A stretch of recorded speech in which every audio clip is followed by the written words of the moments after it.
Bismillahirrahmanirrahim. Assalamualaikum warahmatullahi wabarakatuh. Waalaikumsalam warahmatullahi wabarakatuh.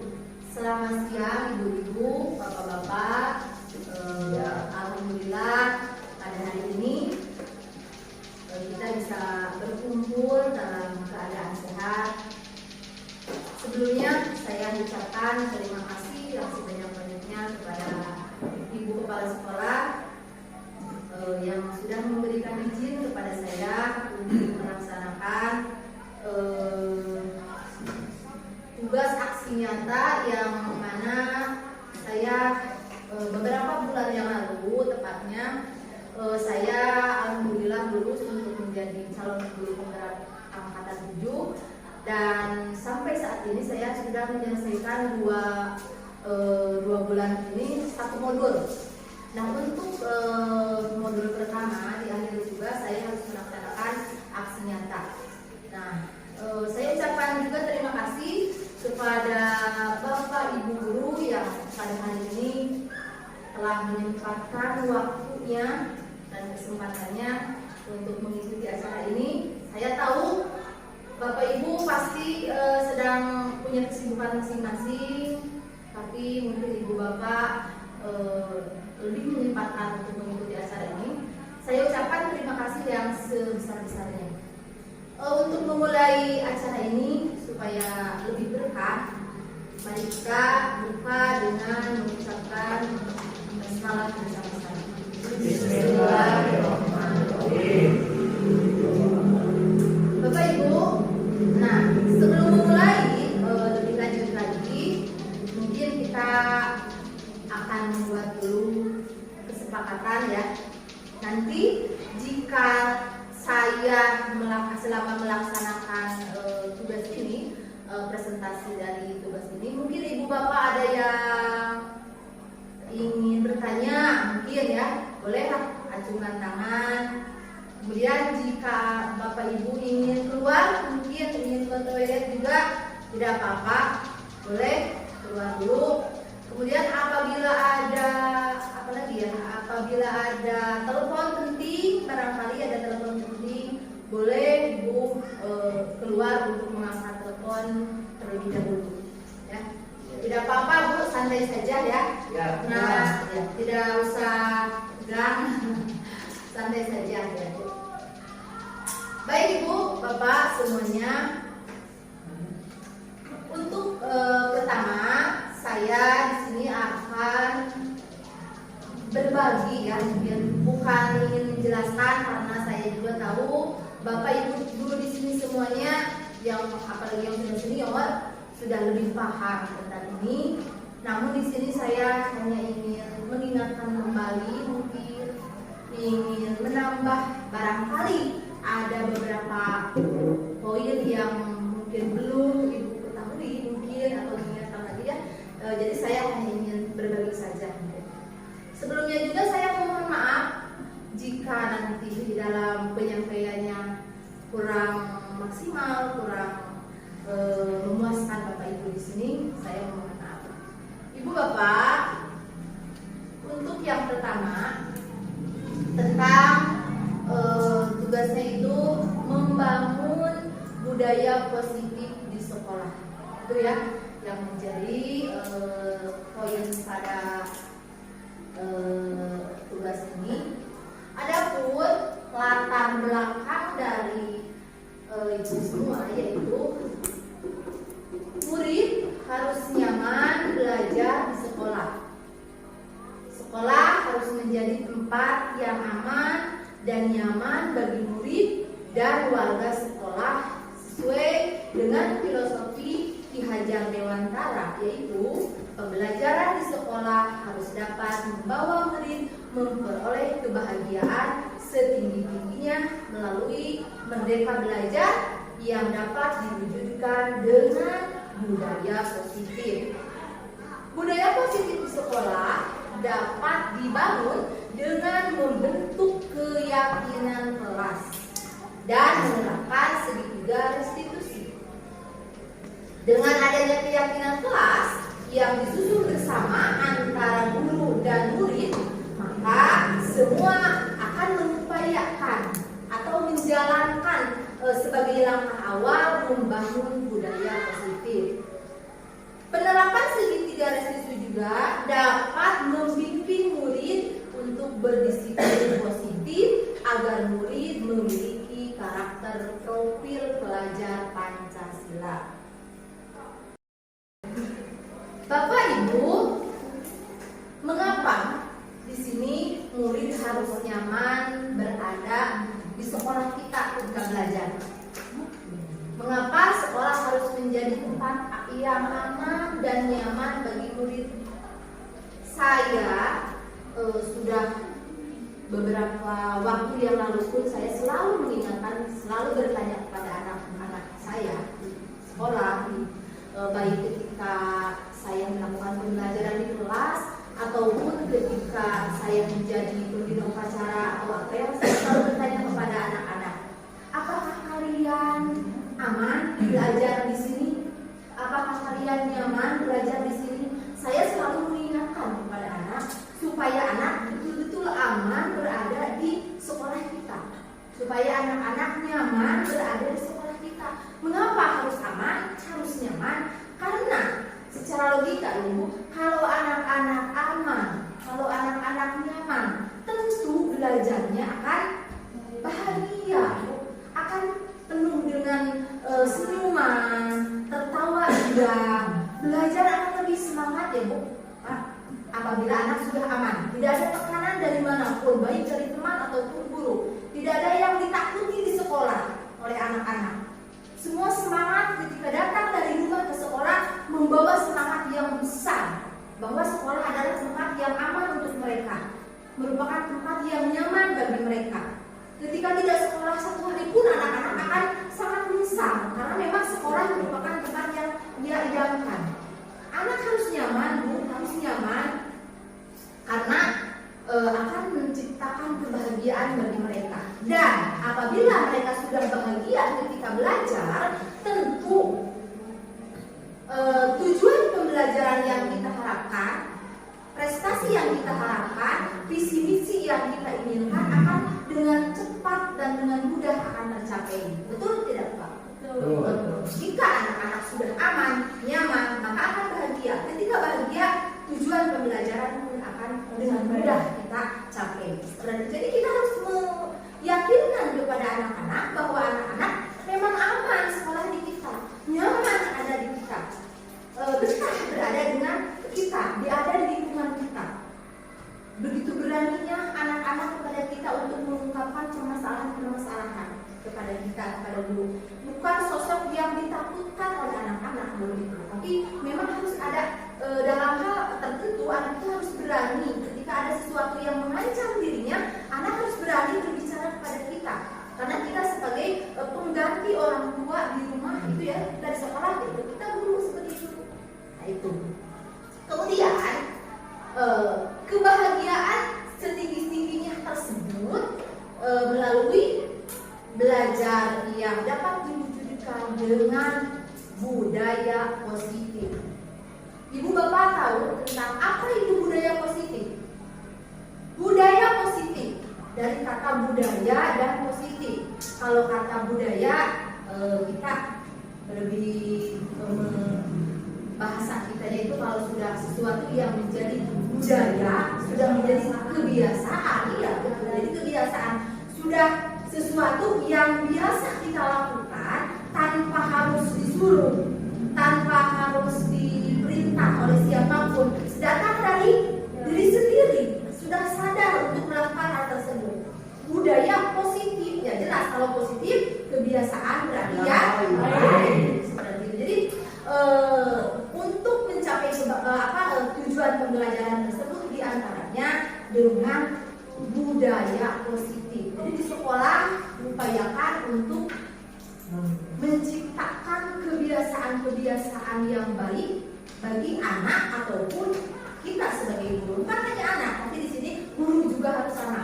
Kebiasaan-kebiasaan baik yang harus selalu ada dan melekat pada diri kita. Nah, budaya positif di sekolah dapat dibangun dengan cara apa saja?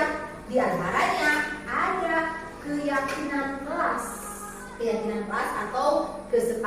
kelas ya, dan menerapkan segitiga restitusi. Nanti ada pembahasan lebih lanjut lagi ya selain berikutnya.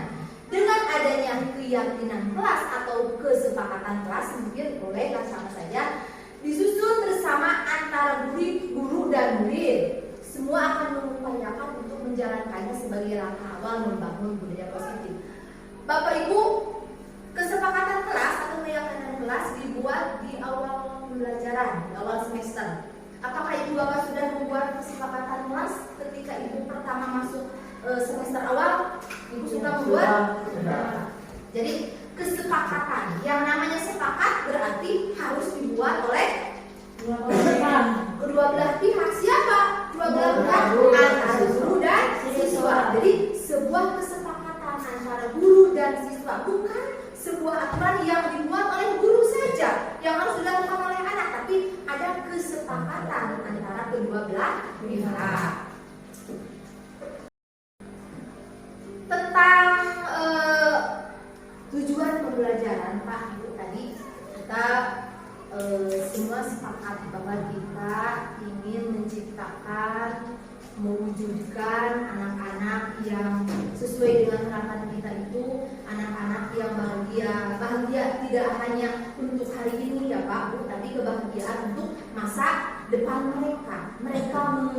Kita akan bahagia tentunya sebagai guru ketika melihat anak-anak kita nanti menjadi seorang yang sukses. Ada yang di sana saya sudah membuat gambarannya, ada seseorang anak yang sukses dalam pendidikannya, mencapai pendidikan yang tinggi ya, sampai ke pendidikan yang tinggi. Ada yang menjadi sebagai seorang dokter, seorang polisi dan lain sebagainya. Tentu ini adalah harapan kita bersama. Kita anak-anak menjadi anak yang sukses, anak-anak yang punya nilai jualnya, tentu kita akan sangat bahagia sebagai gurunya. Itu memang saya alami sendiri ketika melihat anak-anak yang pernah dulu kita ajar sekarang menjadi orang-orang yang sukses. Itu adalah kebahagiaan tersendiri buat kita tentunya.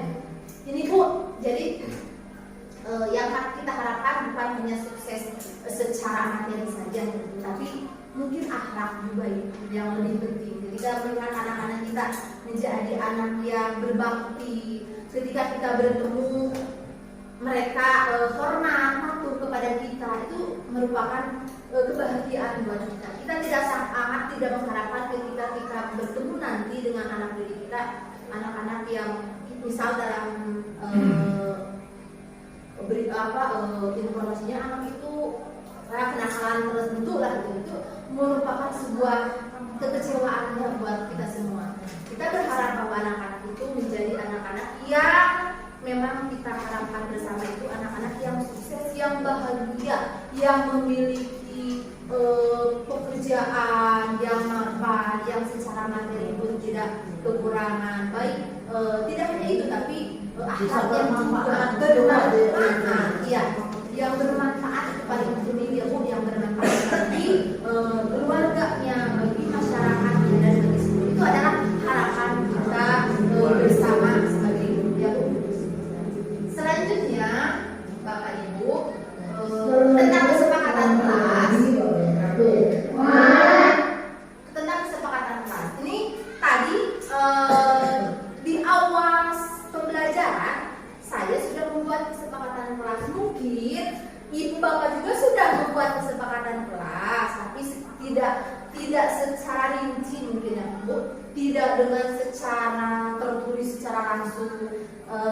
Mungkin anak-anak harus begini, bagaimana anak-anak, nah seperti itu saja, tapi tanpa tidak terlalu resmi mungkinnya.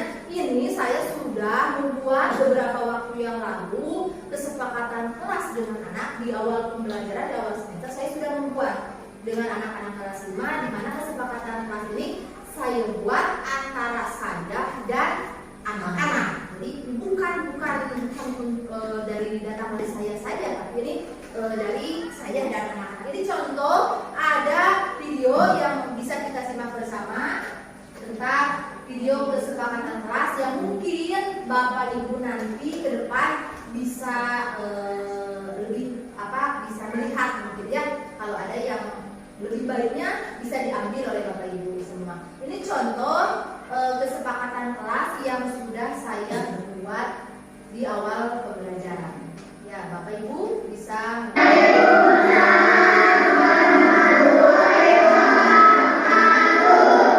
Selamat pagi anak-anak. Apa kabar kalian hari ini? Terima kasih. Apakah hari ini ada yang tidak masuk sekolah? Tidak. Ada ya temannya sekolah semuanya? Alhamdulillah ya. Kemudian sebelum kita mulai pelajaran, Ibu akan membuat dulu kesepakatan kelas, ya. Tentang apa?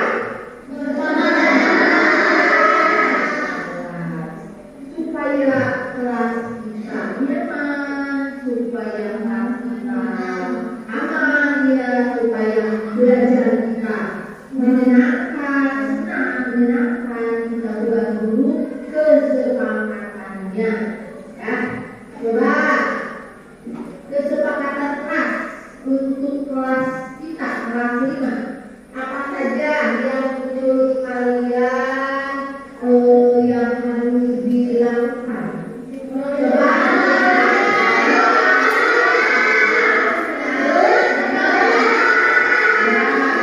Sebelum mulai aktivitas apapun, termasuk belajar, yang pertama kita harus berdoa. Apa doanya? Dan sesudah belajar berdoa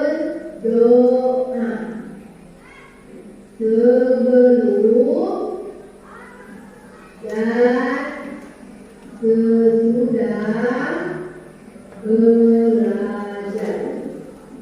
Selanjutnya masih ada lagi apa lagi? Harus apa dulu kalau kita mulai pembelajaran? Jadi kita apa dulu?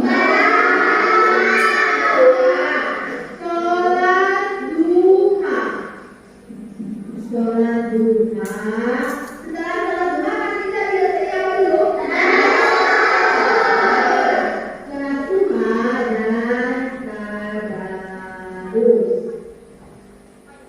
Kemudian kita masuk kelas. Bapak, Ibu, sebetulnya apa tujuan dari disiplin positif?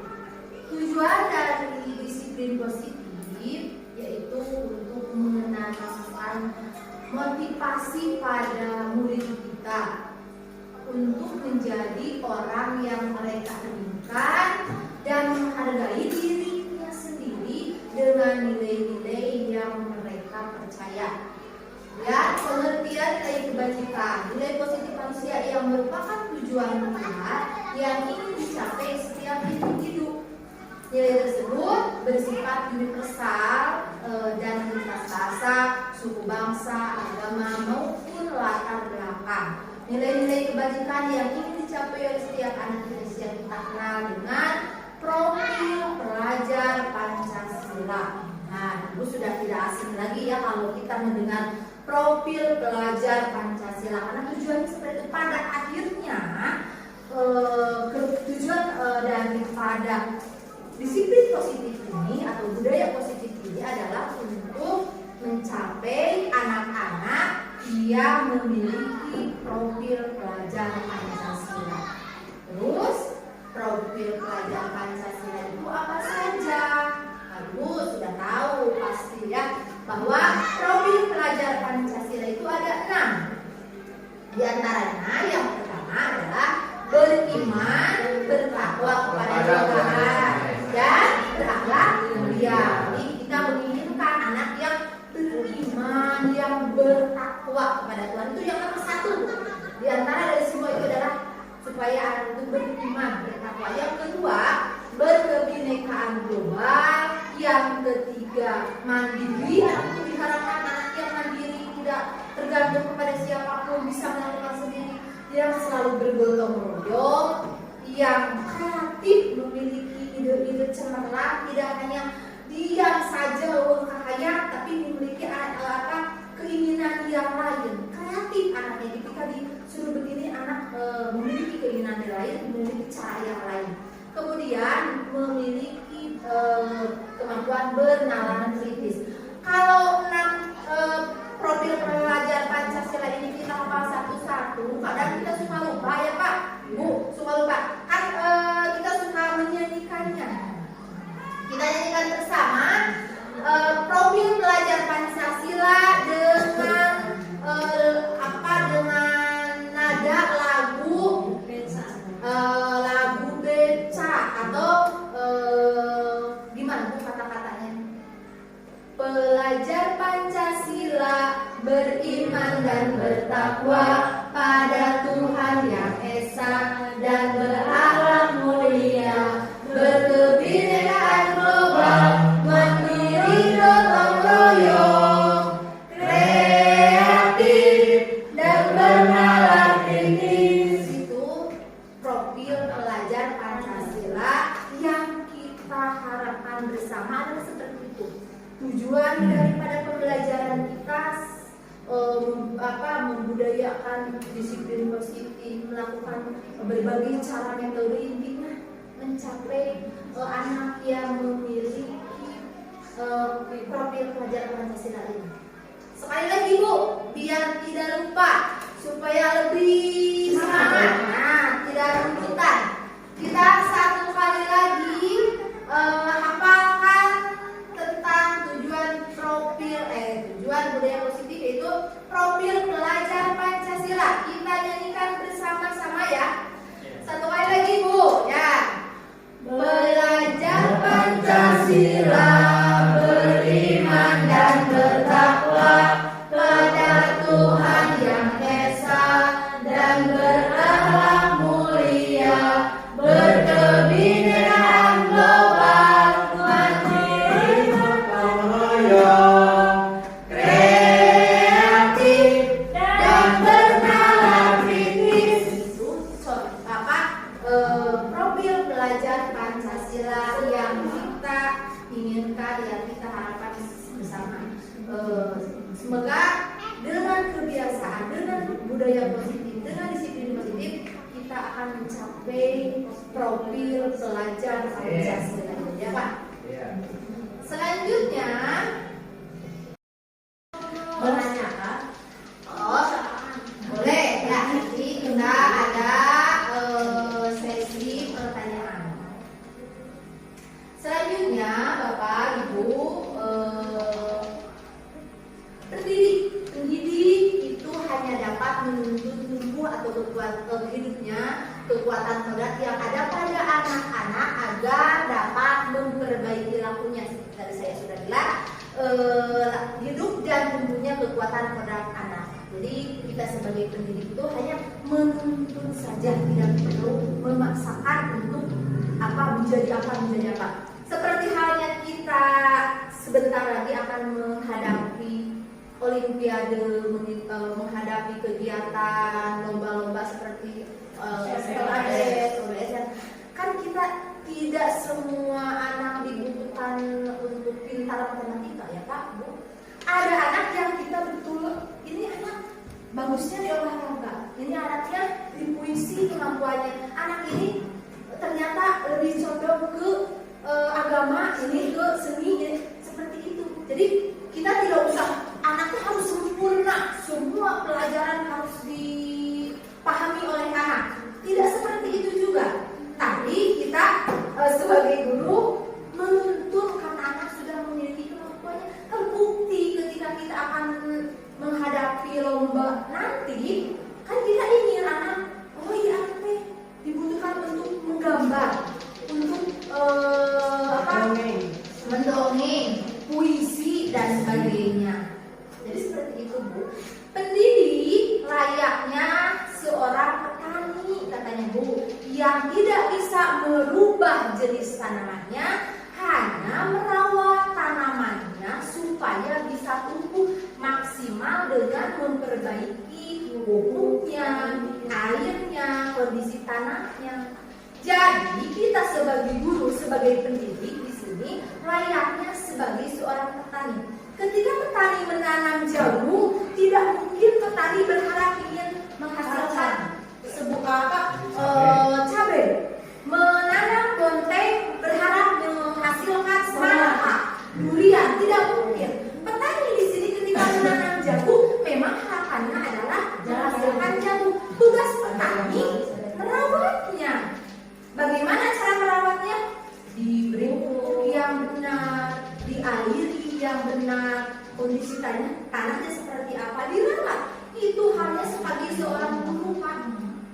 Bahwa guru juga pada hakikatnya adalah sebagai petani yang mana tugas kita adalah merawat anak-anak kita.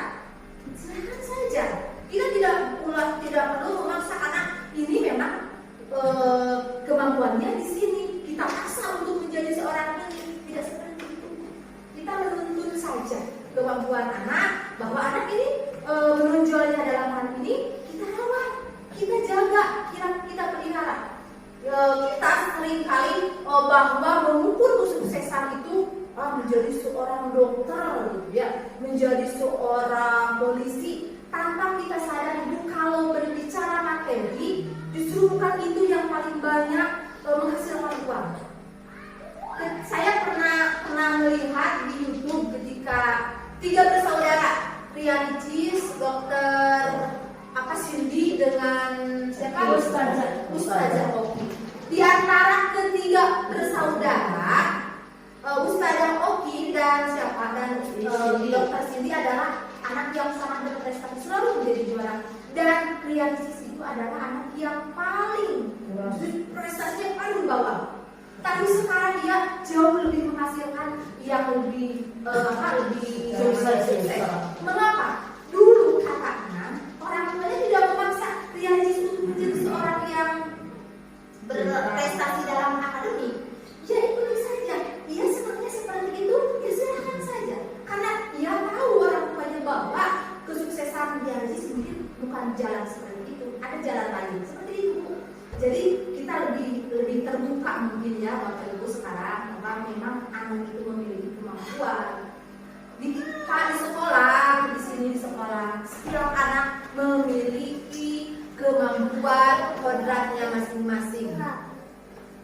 Jadi kita sebagai guru adalah bertugas untuk menebalkannya, menjaganya, merawatnya supaya menjadi orang yang ia harapkan sebagaimana ia inginkan.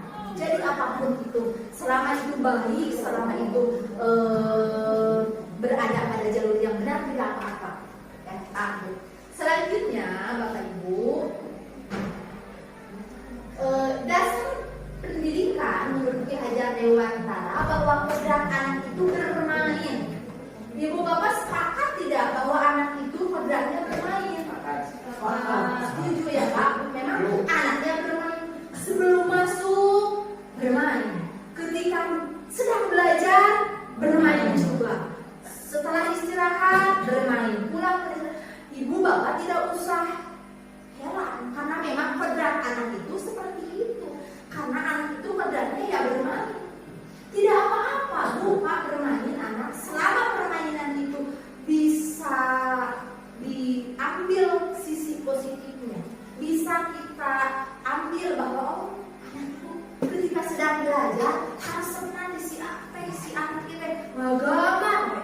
Saya ada di kelas saya di kelas 5 ketika sedang belajar anaknya karena semua tidak gambar.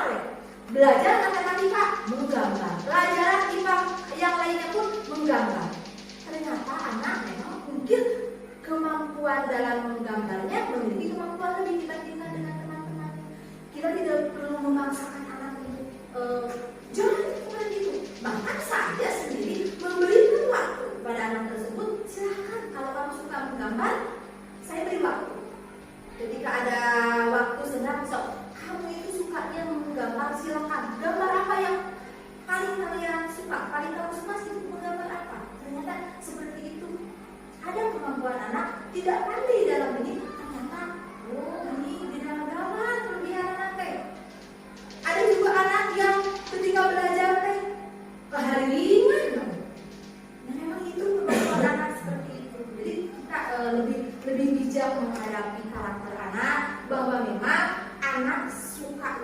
bermain. Bermain merupakan salah satu kodrat anak. Pikiran, perasaan, kemauan, tenaga, atau cipta, rasa, asa pada diri anak itu sudah ada. Nah, selanjutnya permainan anak juga dapat menjadi bagian pembelajaran di sekolah. Mengapa disebut permainan anak itu dapat menjadi bagian pembelajaran di sekolah? Bu, Pak, permainan saya ketika kecil bahwa permainannya itu seperti congkak, ya Pak, Bu, ada congkak permainannya, ada apa, gobang sodor, simar, apalagi loncat tinggi seperti itu. Dulu kan seperti itu ya. Loncat tali, ya seperti itu. Kalau nok seperti itu. Ternyata berdasarkan penelitian permainan seperti itu ada melatih kemampuan motorik anak ternyata. Seperti halnya sekarang yang lagi viral permainan nok itu membutuhkan, kalau sekarang lato membutuhkan konsentrasi. Anak-anak dengan senangnya seperti itu butuh konsentrasi. Ketika saya mencoba susah ternyata. Untuk anak-anak yang mungkin dikatakan nakal di kelas justru pintar atau pandai. Bapak Ibu, tadi sudah sebelumnya kita bahas tentang hukuman, ada konsekuensi, ada restitusi untuk menciptakan budaya positif di sekolah. Yang pertama tadi diantaranya ada kesepakatan kelas, yang selanjutnya ada restitusi. Mungkin Bapak Ibu juga ada yang pernah mendengar kata restitusi. Kalau hukuman itu bersifat tidak terencana atau tiba-tiba ini perbedaan.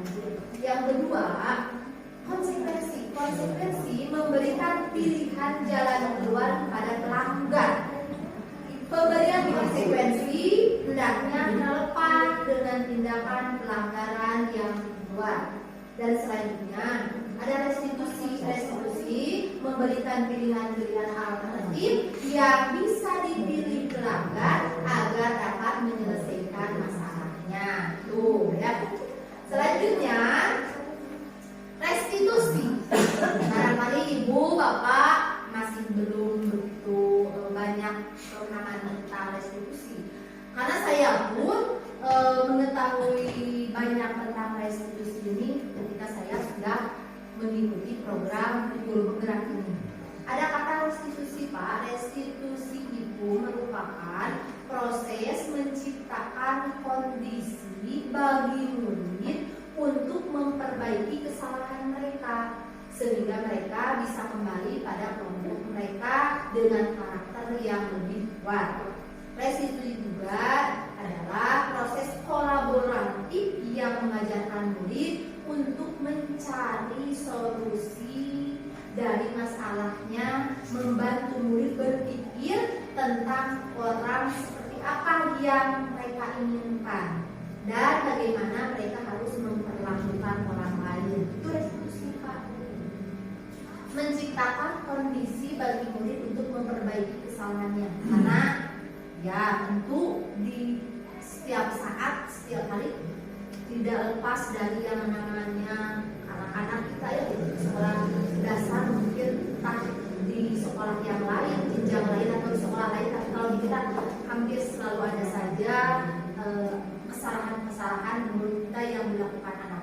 Kadang kita langsung mengatur, kenapa kamu begini, langsung memberikan hukuman, tapi kita tidak tahu bagaimana sebetulnya tentang kondisi anak tersebut. Kita tidak mau tahu mengapa anak melakukan kesalahan tersebut. Ketika anak misal datang terlambat, kita langsung memarahi anak tersebut.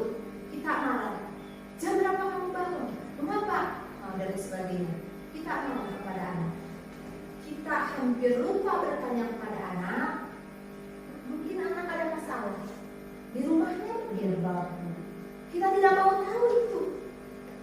Langsung kita menghukum tanpa kita mengetahui alasan kesiangan.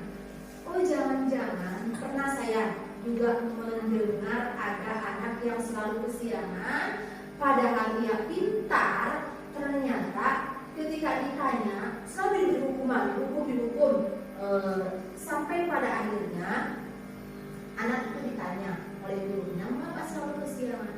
Karena apa tidurnya suka larut malam sehingga bangunnya selalu kesiangan. Mengapa sampai bangun kesiangan? Mengapa tidurnya sampai larut malam? Ternyata anak tersebut ketika mengerjakan tugas dari guru harus selalu perfect, harus selalu sempurna, ini selalu terlihat baik sampai mengerjakannya berlarut-larut malam, sehingga apabila tidurnya larut malam bangunnya kesiangan. Kalau kita tahu bahwa anak itu kan itu merupakan suatu kelebihan, tapi kalau kita ditanya mengapa kamu kesiangan, karena karena tidurnya larut malam, kita tidak pernah tahu mengapa sampai tidur jam 12 jam 1. Padahal anak tersebut mengerjakan tugas ini seperfect mungkin. Itu ada kejadian seperti itu.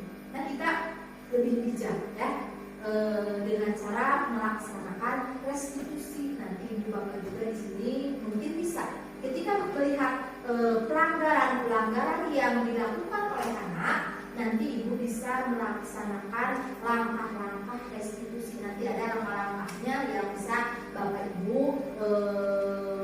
jalankan. Ciri-cirinya yang pertama, restitusi itu bukan untuk menebus kesalahan, namun untuk belajar dari kesalahan. Jadi ketika anak melakukan kesalahan, kalau kita melaksanakan restitusi itu untuk bukan mencari kesalahan anak atau menebus kesalahan, bukan. Restitusi itu memperbaiki hubungan, memperbaiki ada apa, mengapa seperti itu anak.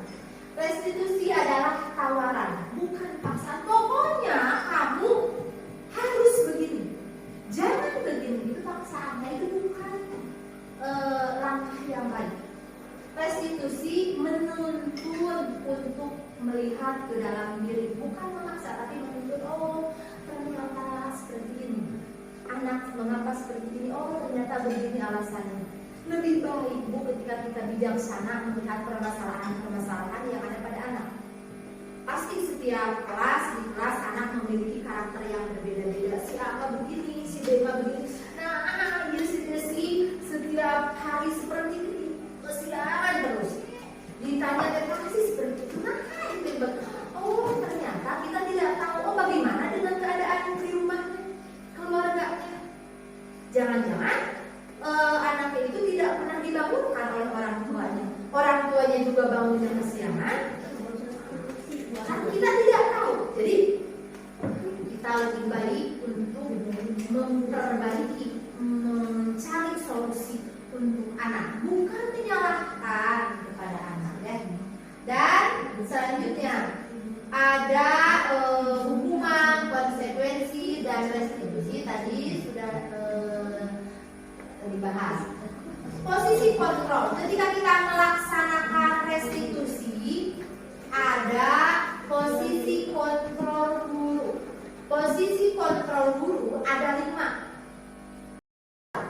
Ada 5 posisi kontrol sebagai guru. Yang pertama adalah penghukum. Yang kedua, pembuat merasa bersalah. Yang ketiga, sebagai teman. Yang keempat, sebagai pemantau. Dan yang kelima adalah sebagai manajer. Bapak Ibu, apabila ada kesalahan atau pelanggaran kepada anak, biasanya Ibu memposisikan ini sebagai apa? Kebanyakan di sini. Kebanyakan penghukum ya. Seringkali saya pun sama. Selama ini penghukum. Ketika anak melakukan kesalahan, penghukum. Ada juga guru yang memposisikan itu sebagai pembuat merasa bersalah. Nanti ada Bu video yang bisa kita simak bersama bagaimana perbedaan antara penghukum, pembuat merasa bersalah, teman, memantau, dan sebagai manajer. Nanti kita akan lihat videonya. Selanjutnya penghukum. Apa yang dimaksud dengan penghukum? Penghukum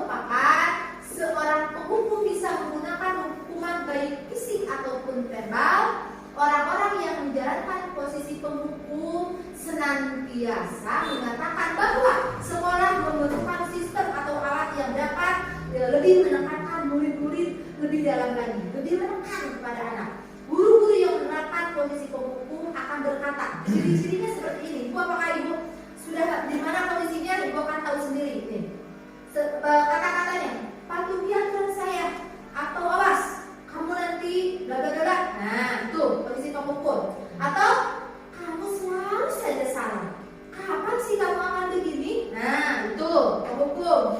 Selanjutnya, selalu saja seperti itu. Pasti selalu yang terakhir selesai itu kamu. Selalu kamu yang terlambat. Selalu kamu yang nilai terkecil. Itu berarti kita sudah memposisikan diri sebagai pemukul. Apabila ciri-cirinya itu seperti itu. Nah, kita mungkin sadar, oh saya mah berarti posisinya di mana. Nah, ini pemukul kalau seperti itu, Bu. Selanjutnya, membuat rasa bersalah. Nah, bagaimana? Posisi ini biasanya guru akan bersuara lebih lembut. Lebih lembut. Membuat rasa bersalah akan menggunakan keheningan yang membuat orang lain merasa tidak nyaman, bersalah atau rendah diri. Kata-kata yang keluar dengan mulut lembut akan seperti ibu. Contohnya, ibu sangat kecewa sekali dengan kamu. Lembut kata-katanya, lembut intonasinya memang rendah. Ibu sangat kecewa dengan apa yang kamu lakukan. Sebetulnya itu adalah kita sedang berada pada posisi membuat rasa bersalah. Atau juga berapa kali sih harus Bapak memberitahukan kamu bahwa kamu itu seperti itu. Lembut suaranya, suara lembut, nadanya rendah, tapi kata-katanya itu tidak enak. Iya, dalam tinggi di anak. Jadi anak tidak nyaman, merasa bersalah ya. Jadi saya itu seperti ini, merasa sudah mengecewakan orang itu. Nah, itu rasa bersalah. Kemudian kamu tahu kamu berbuat begini, gimana coba? Kalau orang tua kamu tahu bahwa kamu seperti ini, nah seperti itu. Jadi membuat rasa bersalah itu tidak seperti menghukum dengan nada yang keras, lembut suaranya, nadanya lebih rendah, tapi anak-anak merasa tidak enak karena memang nyeletin kayak ya. Selanjutnya ada teman. Nah, kalau teman, guru pada kondisi ini tidak akan menyakiti murid, namun akan tetap berupaya mengontrol murid melalui persuasi. Posisi teman pada guru bisa negatif, bisa positif. Bisa saja dalam situasi tertentu mungkin positif, mungkin negatif. Positif di sini berupa hubungan baik yang terjalin antara guru dan murid. Itu memang baik apabila terjadinya hubungan yang baik antara guru dan murid. Guru di posisi teman menggunakan hubungan baik dan humor. Kadang-kadang sok kayak humoran gitu ya, Bu, untuk mempengaruhi seorang. Contoh, ayo bantulah demi bapak dong, demi ibu, coba kamu begini. Ini kan lebih humor. Itu contoh posisi sebagai teman. Ayo ingat, tidak bantuan bapak selama ini. Kan bapak sudah begini, mas, sama begini. Nah, ada mungkin ya di antara teman kita yang memposisikan sebagai teman. Ya sudah, kali ini tidak apa-apa. Nanti ibu bantu bereskan atau bapak bereskan. Jadi lebih berlaku bahwa anak dan guru kepada anak itu sebagai teman. Itu posisinya. Yang keempat sebagai pemantau. Memantau berarti mengawasi. Pada saat kita mengawasi, kita bertanggung jawab atas perilaku orang-orang yang kita awasi. Posisi pemantau berdasarkan pada peraturan-peraturan dan konsekuensi dengan menggunakan sanksi atau konsekuensi. Tidak dapat memisahkan hubungan pribadi kita dengan murid. Sebagai seseorang yang menjalankan posisi pemantau, pertanyaan yang diajukan biasanya kalau pemantau, peraturannya apa? Apa yang telah kamu lakukan? Atau sanksi apa? Konsekuensinya apa apabila kamu seperti ini? Itu pemantau. Jadi diberitahukan kepada anak.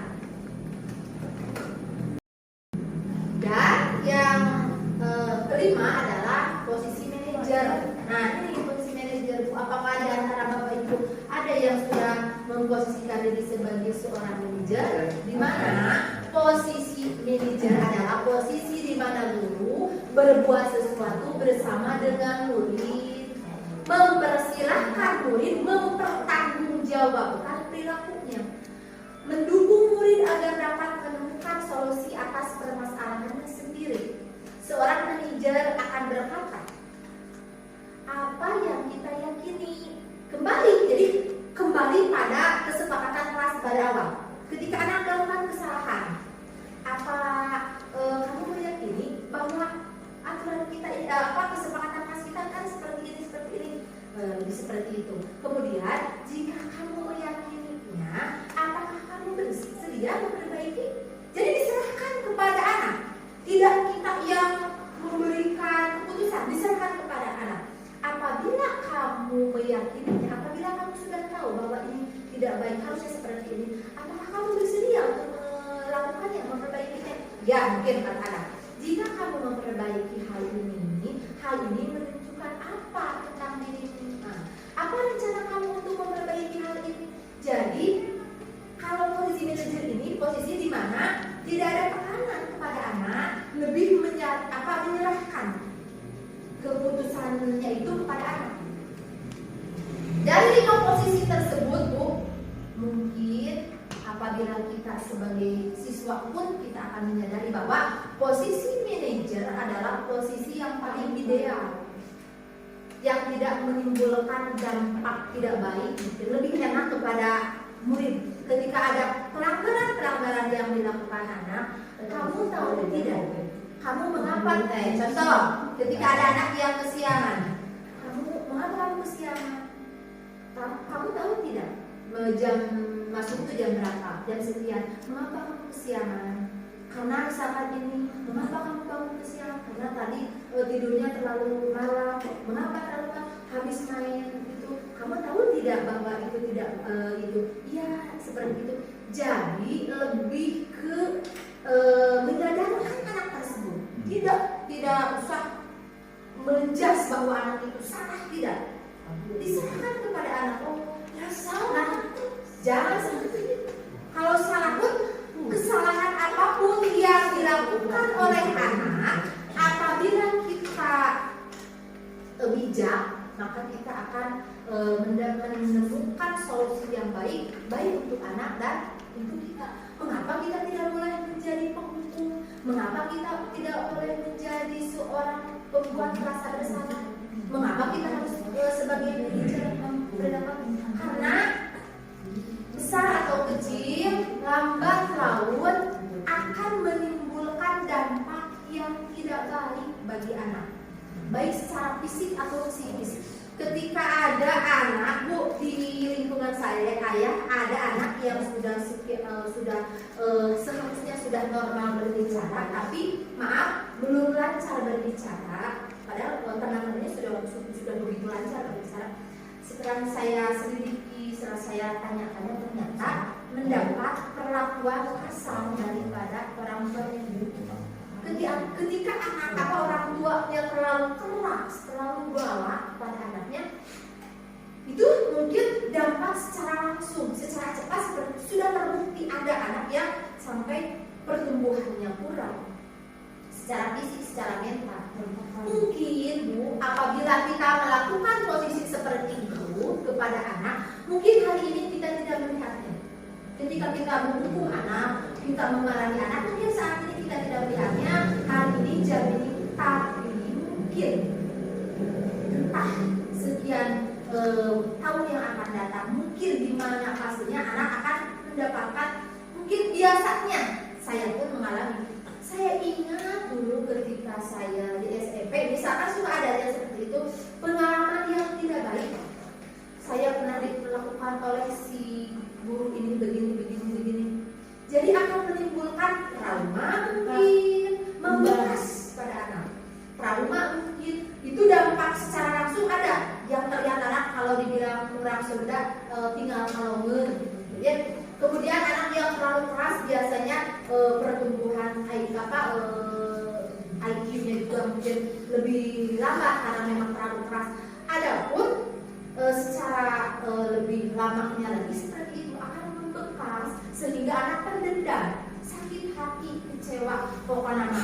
Ingat bahwa koleksi A, koleksi ibu itu bahwa saya pernah seperti ini akan menimbulkan dampak yang mungkin kita tidak menyadari seperti itu. Jadi alangkah lebih baik ketika kita berposisi sebagai manajer yang akan sangat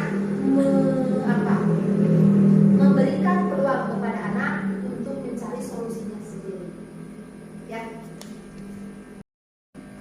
Jadi alangkah lebih baik ketika kita memposisikan diri kita sebagai seorang manajer supaya baik untuk anak, dan kita juga tentu akan tidak terlalu, ketika kita tidak emosi, tidak akan menghambur-hamburkan waktu dan tenaga, karena untuk bermarah-marahan tentu akan membuat kita capek biasanya sendiri. Akan lebih baik ketika kita mengetahui lebih dalam alasan anak ketika melakukan pelanggaran-pelanggaran tersebut.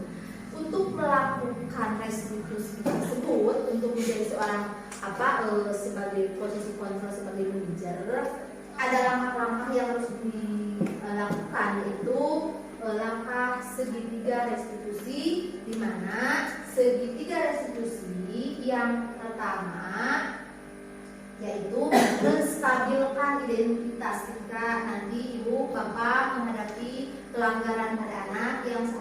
Yang langkah yang pertama adalah menstabilkan identitas. Bagian dasar dari segitiga restitusi yaitu bertujuan untuk mengubah identitas anak dari orang yang gagal karena melakukan kesalahan gitu ya, menjadi orang yang sukses.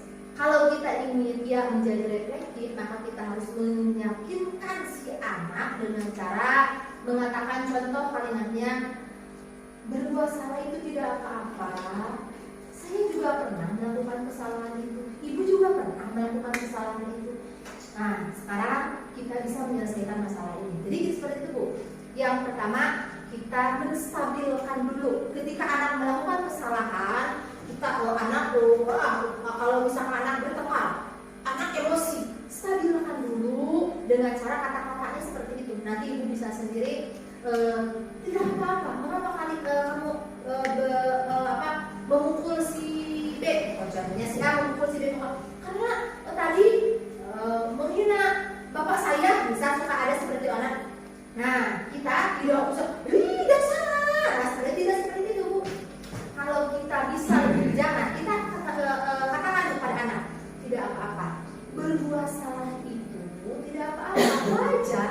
Kalau dihina orang tua, ibu juga akan marah seperti itu. Tidak apa-apa kamu melakukan kesalahan. Jadi distabilkan dulu emosinya. Yang kedua, saya juga pernah, ibu juga pernah memukul teman waktu dulu ketika teman ibu menghina ibu. Tidak apa-apa. Jadi anak lebih tidak apa-apa. Jadi lebih tenang. Selanjutnya, kita sekarang bisa menyelesaikan masalah itu. Itu langkah-langkah kita diantaranya. Selanjutnya, setelah menstabilkan identitas, yang kedua adalah validasi tindakan yang salah. Nah, kita ketahui setiap tindakan kita dilakukan dengan suatu tujuan pasti. Anak melakukan ini karena ada tujuannya. Anak mencontek karena ada tujuannya. Anak mencontek karena ingin mendapatkan nilai yang besar. Karena kalau nilainya kecil, nanti dimarahi oleh orang tua, dimarahi oleh guru, nanti diremedi, nanti diberi hukuman. Karena apapun yang dilakukan oleh anak ada alasannya, yaitu memenuhi kebutuhan dasarnya tadi, ingin anaknya. Kalau kita memahami kebutuhan dasar, apa yang mendasari kebutuhan tindakan, kita akan bisa menemukan cara-cara yang paling efektif untuk memenuhi kebutuhan tersebut. Kalimat-kalimat di bawah ini mungkin terdengar asing buat ibu mungkin, namun bila dikatakan dengan nada tanpa menghakimi akan memvalidasi kebutuhan mereka. Contoh, padahal kamu bisa melakukan yang lebih dulu dari ini.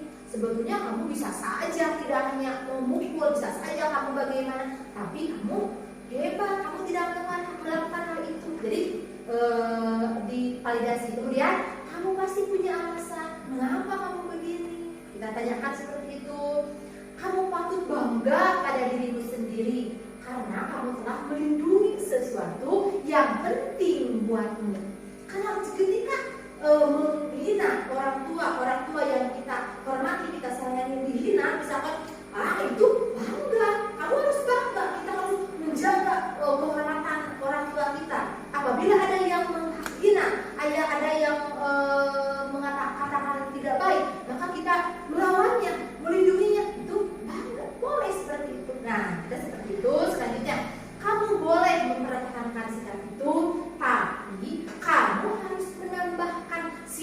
yang baru, kamu boleh, kamu tidak apa-apa seperti itu. Tapi, nah ada itu nanti guru memberikan alasan yang lebih baik lagi.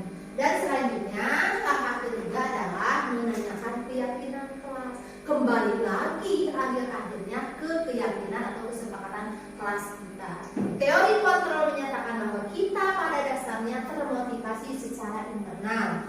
Ketika identitas sukses telah mencapai rangkaian yang 1 dan 2, maka anak akan siap untuk dihubungkan dengan nilai-nilai yang dia percaya dan berpindah menjadi orang yang dia inginkan. Pertanyaan-pertanyaannya seperti, nah, apa yang kita percaya sebagai kelas atau keluarga? Apa nilai-nilai umum yang kita telah sepakati bersama dulu? Apa bayangan kita tentang kelas yang ideal? Kamu mau jadi orang yang seperti apa?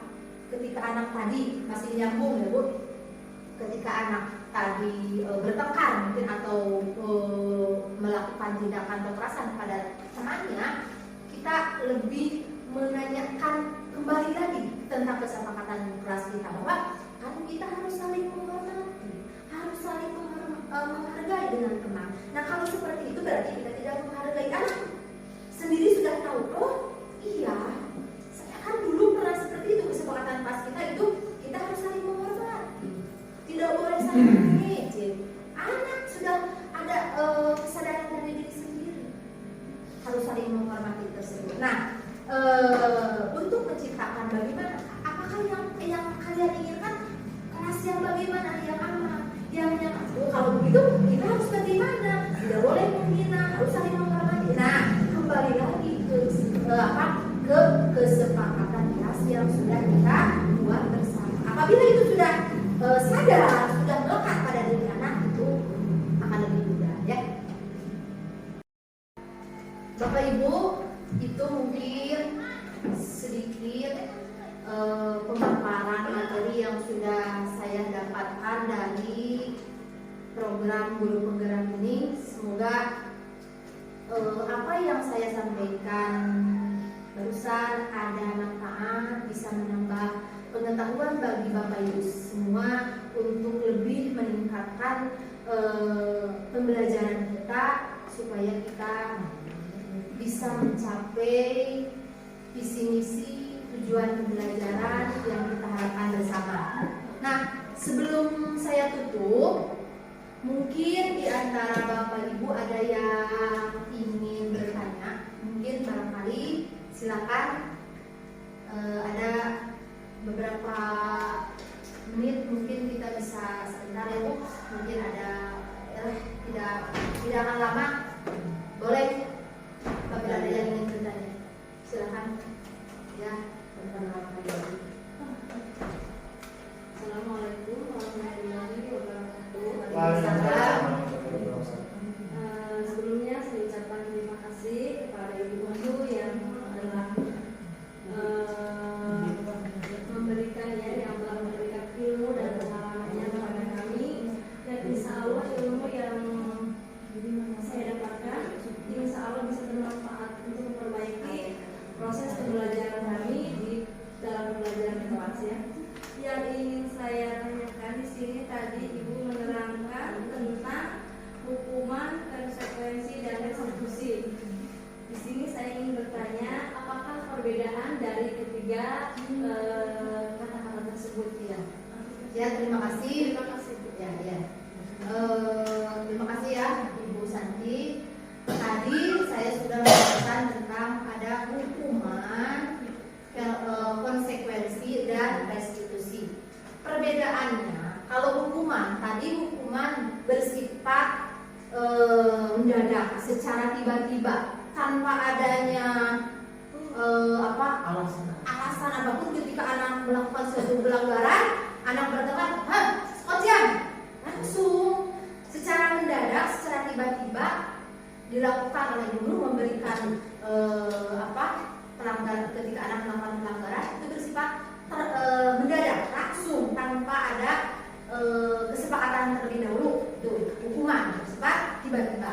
Nah, kalau konsekuensi merupakan pilihan-pilihan yang sudah sudah dibuat terlebih dahulu oleh kita.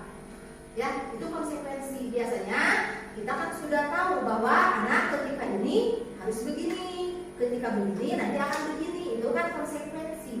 Jadi tidak heran lagi ketika anak bahwa ketika saya, misal saya di kelas 5, misal ketika saya mencontek nilainya akan dikurangi. Anak sudah tahu itu konsekuensi. Nah, kalau restitusi ya Bu, antara hukuman, konsekuensi dan restitusi. Nah, kalau restitusi tersebut merupakan sebuah pilihan, kembali ke kesepakatan kelas yang sudah dibuat bersama oleh guru dan anak. Nah, tadi seperti tadi merupakan sebuah penyelesaian dari sebuah permasalahan dibuat bersama tanpa adanya yang terasa terbebani atau terpaksa. Sudah ada kesadaran dari diri bahwa dia tahu tentang kesepakatan kelasnya tadi, bahwa ketika begini harus begini, itu merupakan langkah-langkahnya. Seperti itu Bu, perbedaan antara hukuman, konsekuensi dan restitusi. Ada lagi yang ingin ditanyakan? Terima kasih. Alhamdulillah Bapak ya, apabila tidak ada lagi yang bertanya, dan ya tentunya saya sangat berterima kasih sekali lagi kepada semuanya yang sudah mengikuti acara ini, dan saya juga memohon maaf apabila ada kesalahan baik sikap ataupun kata-kata dari saya yang kurang berkenan di hati Bapak Ibu. Saya memohon maaf. Apabila ada yang ingin ditanyakan atau kurang puas, nanti kita bisa bahas bersama di lain waktu ya, untuk berikutnya. Saya ucapkan juga terima kasih kepada Ibu Kepala Sekolah yang sudah memberikan segalanya dukungan kepada saya. Terima kasih. Pergi ke kota pakai baju merah, ke sekolah membawa alat bedak, tidak ada kata menyerah. Semoga lelah kita menjadi ibadah. Ya, wassalamualaikum warahmatullahi wabarakatuh. Waalaikumsalam warahmatullahi wabarakatuh.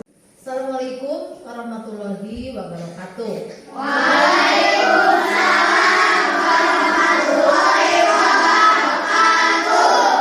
Selamat pagi anak-anak. Apa kabar kalian hari ini? Alhamdulillah, terima kasih. Apakah hari ini ada yang tidak masuk sekolah? Coba dilihat temannya, sekolah semuanya? Alhamdulillah ya. Kemudian sebelum kita memulai pembelajaran, Ibu akan membuat dulu kesepakatan kelas, ya. Tentang apa? Kesepakatan kelas. Supaya kelas kita nyaman, supaya kelas kita aman, ya, supaya belajar kita menyenangkan, senang, menyenangkan, kita buat dulu kesepakatannya, ya. Coba kesepakatan kelas untuk kelas kita, kelas 5. Apa saja yang menurut kalian yang harus dilakukan? Coba.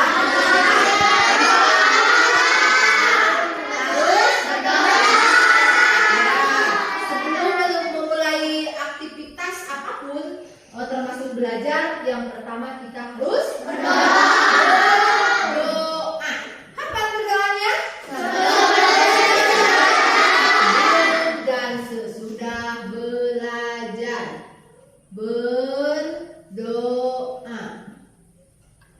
Sebelum dan sesudah belajar. Selanjutnya masih ada lagi, apa lagi coba? Harus apa dulu kalau kita memulai pembelajaran? Biasanya kita apa dulu? Membaca.